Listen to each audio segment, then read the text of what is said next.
What's up, tribe? How you guys doing? Go ahead and hit that subscribe button, and I hope you like this video. This is going to be your review for Ready to Love. We're in the Fort Worth, Texas area. That's what Tommy said, that this is the Fort Worth, Texas area. So this is episode 1, season, I don't even know anymore, because, you know, they don't never want to count the resort season. So it says episode 8, I guess. I mean, season 8. I don't know. I'm going to just put Fort Worth. Okay? Now, y'all asked me to review this season because I told y'all I was on the fence and I didn't know whether I was going to do Ready to Love or not. But y'all reached out to me and y'all asked me to do it, so I am here. But let me tell y'all something. Y'all might not want me to, y'all might not have wanted me to do this. Y'all might have been like, Really B, you could have sat this one out. It's okay, Really B. You ain't have to do it. That's what y'all could have said.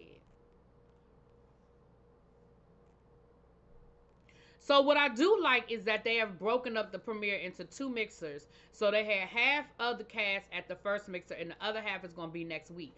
I like that because I do think that it gives people a more intimate time. They're still there all day long. They played a game. We'll get to that in a second. And I think that gives people more time to get to know each other. I like the idea of the 2 mixers. What I don't like is that you're still sending somebody home. That's stupid. That makes even less sense than when you had all of them there together and you sent somebody home, because they literally haven't even met the other half of the people. Maybe they person is in group B. What I'm hoping is that the elimination isn't permanent. This is what I'm hoping is going to happen. Somebody got eliminated on the first episode. Somebody's going to get eliminated on the second episode.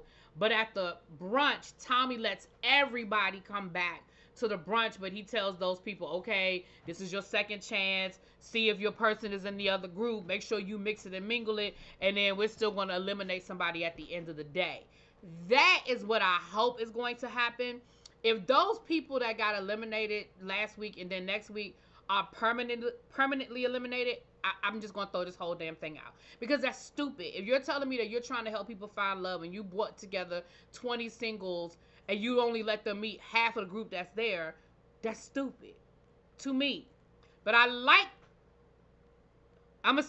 like the split premiere, but I reserve the right to change my mind and see how they're going to do this elimination situation. So y'all know they show up, they have the mixer, they at the mansion, yada, yada, yada. Let me go through the people that showed up. We have April, who's 41. She's a pharmaceutical director. I like April. I think April got her stuff together. I think April is settled and ready and all of that. We have LaRon, 30. It says he's a systems operation manager. Y'all know they be making up these names for these jobs. I don't know what the fuck that means, but okay, system operations manager. Okay, then. The first thing he said was that I'm single and I'm part of the problem.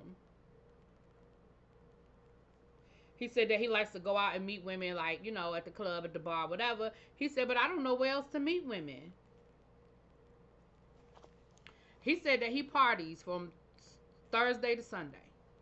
He's partying, drinking, clubbing. Of course, that's where you're going to meet women. And of course, you think that's the only place you can meet women.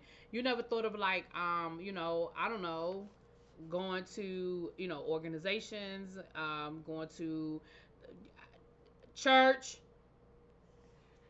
I don't know. Anyway, we have Maika, I think her name is. She's an esthetician. She has 2 kids, and she said she's done. It's closed. No more churn coming up out of her. So, you know, the one thing I love is that she's up front and she said that. But the other part is, whew, girl, you know you're gonna meet some people that want to have a child. But I can respect the fact that she was like, no. DeMonte, 41, he's a fashion stylist. We're going to get back to him. Will is 31. I think it said a real estate director or something like that. But I just wrote real estate. I don't like Will. I don't like Will. I think Will is a F-boy. From what they've shown us in this first episode and the way he was edited, he's an F-boy. He is, in my opinion, he is interested in getting some arse. I don't think he's ready to love. I don't think he's ready to settle down. He's very the ladies were like he was very handsy, he was very forceful, like almost forcing them to take his phone number or his social media. Um, he said something. The one lady, which we're gonna get to her, said something about she didn't know that her husband had 4 kids. Now we're gonna get back to her. He was like, "Oh, the dick was that good." I just think, I don't know. I ain't like him, but we're gonna get back to you, ma'am. The 4 kids that you don't know how. We gonna get back to you.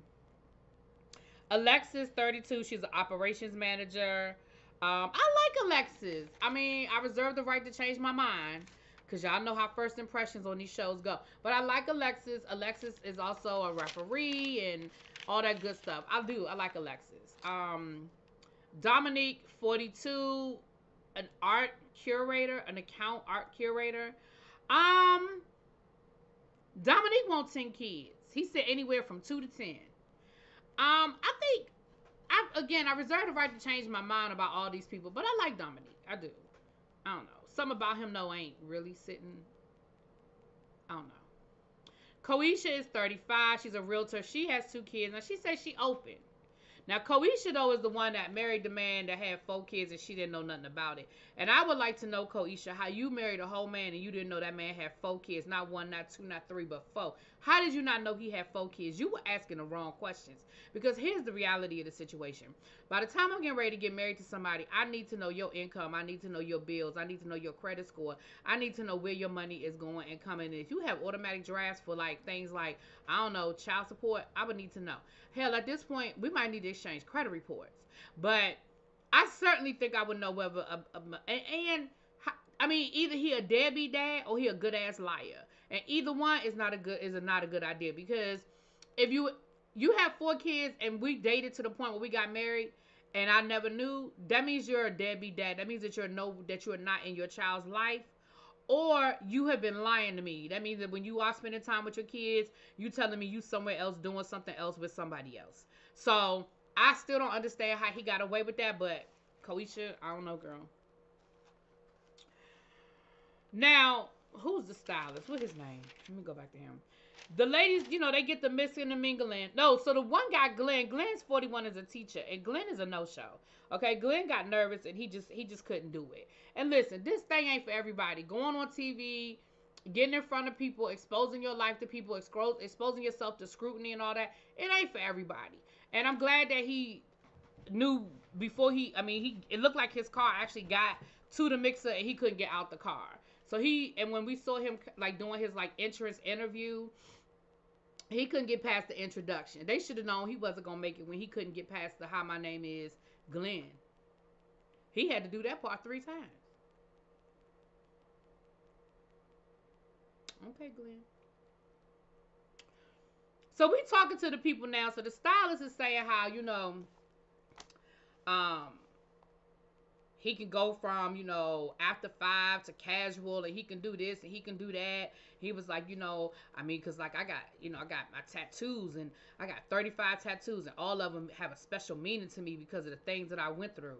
And what's her name? I'm trying to remember these people's names, y'all know how I am with these names. Okay. April said, "Oh, really? Well, tell me about the tattoo on your hand. What does that mean?" He said, "Oh, I don't even know. I don't even remember." So you just said that each one of your 35 tattoos have a special meaning to you. And when I ask you about the tattoo that's on your hand, the one that everybody can see, the one that you probably get asked about the most, you say you don't know? You don't remember? Oh, I forgot somebody. How I forget Will? Will is a comedian. He's 37 years old, and he got 2 boys, and he has 3 boys by 2 different mothers, and he's been married twice. Now, I'm not going to say he's not ready to love, but I am going to say that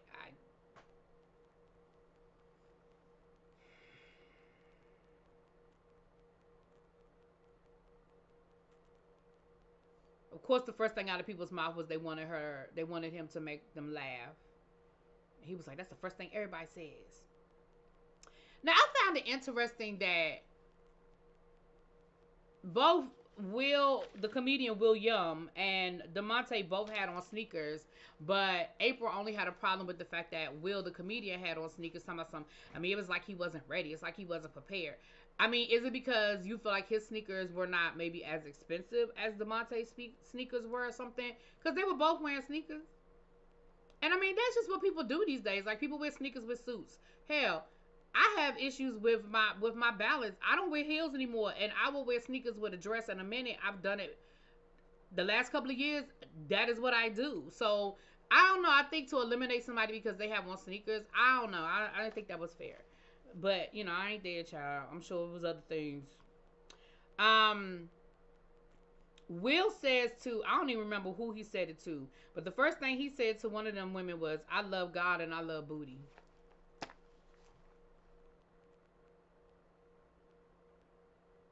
And again, like, I mean, I don't know if that's the way to make a first impression on somebody. I love God and I love booty.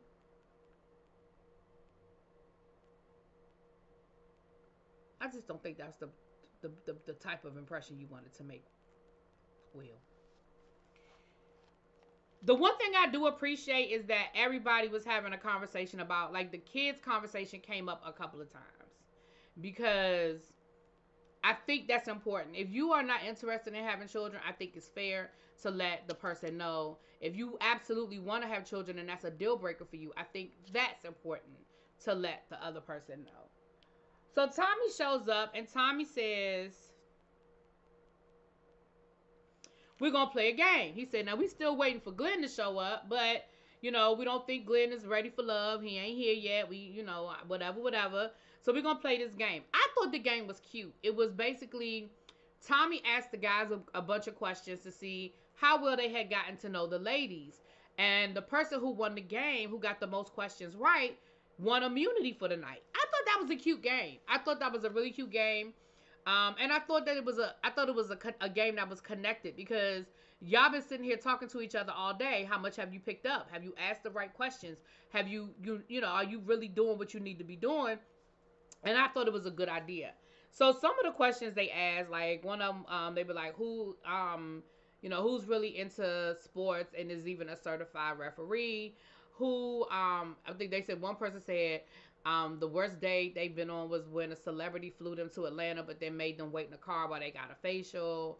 Another one was about kids. Who said they absolutely don't want kids? So I thought these were really good questions. And I thought it was a cute game. Again, these are the kind of things you could do in smaller groups. And I thought it was a good thing to do to break it up. So the person that DeMonte won, so DeMonte know he ain't gonna be eliminated. So I think he was able to sort of lower, you know, his guard a little bit or whatever. Um, Now hold on, I got the names wrong. Devonte and Demont. Maybe it's Dominique. I've been calling that man Demonte, haven't I? Dominique is the one that won the game. Demonte is the stylist with bad credit. Now he sat there and said he live in an apartment now because he's trying to get some things together. You know, he trying to get and again, April was like, "I just think at this point in our life we probably shouldn't be working on our credit." Now I will say this. If I'm being very fair and in full transparency, my credit has ebbed and flowed in my lifetime. When I bought my house, I had A1 credit. My credit was great, okay? I could get whatever I wanted from anywhere, anytime, any place. Then I got sick. I was in a hospital. I wasn't working. You know, shit, I got behind on my bills. You know what I'm saying? My credit took a hit.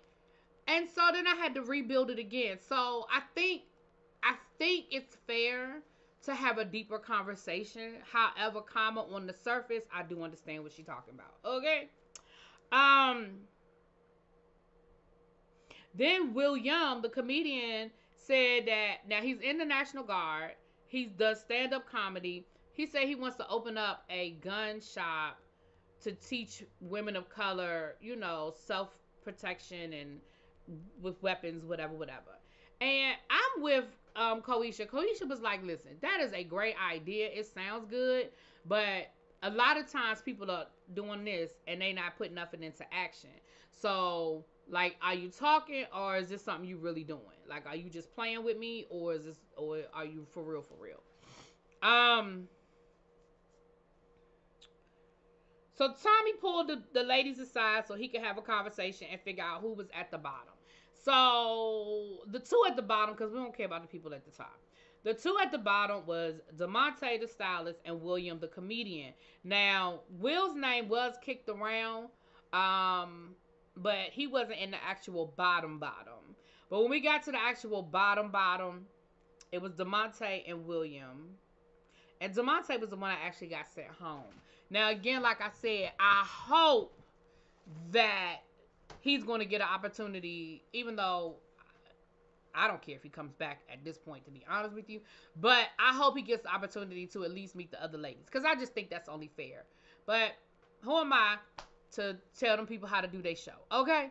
That is Ready to Love, the Fort Worth season. I do not know what season we are in. My DVR says season 8, so I guess that's what I'm going to put as season 8, child. I don't know.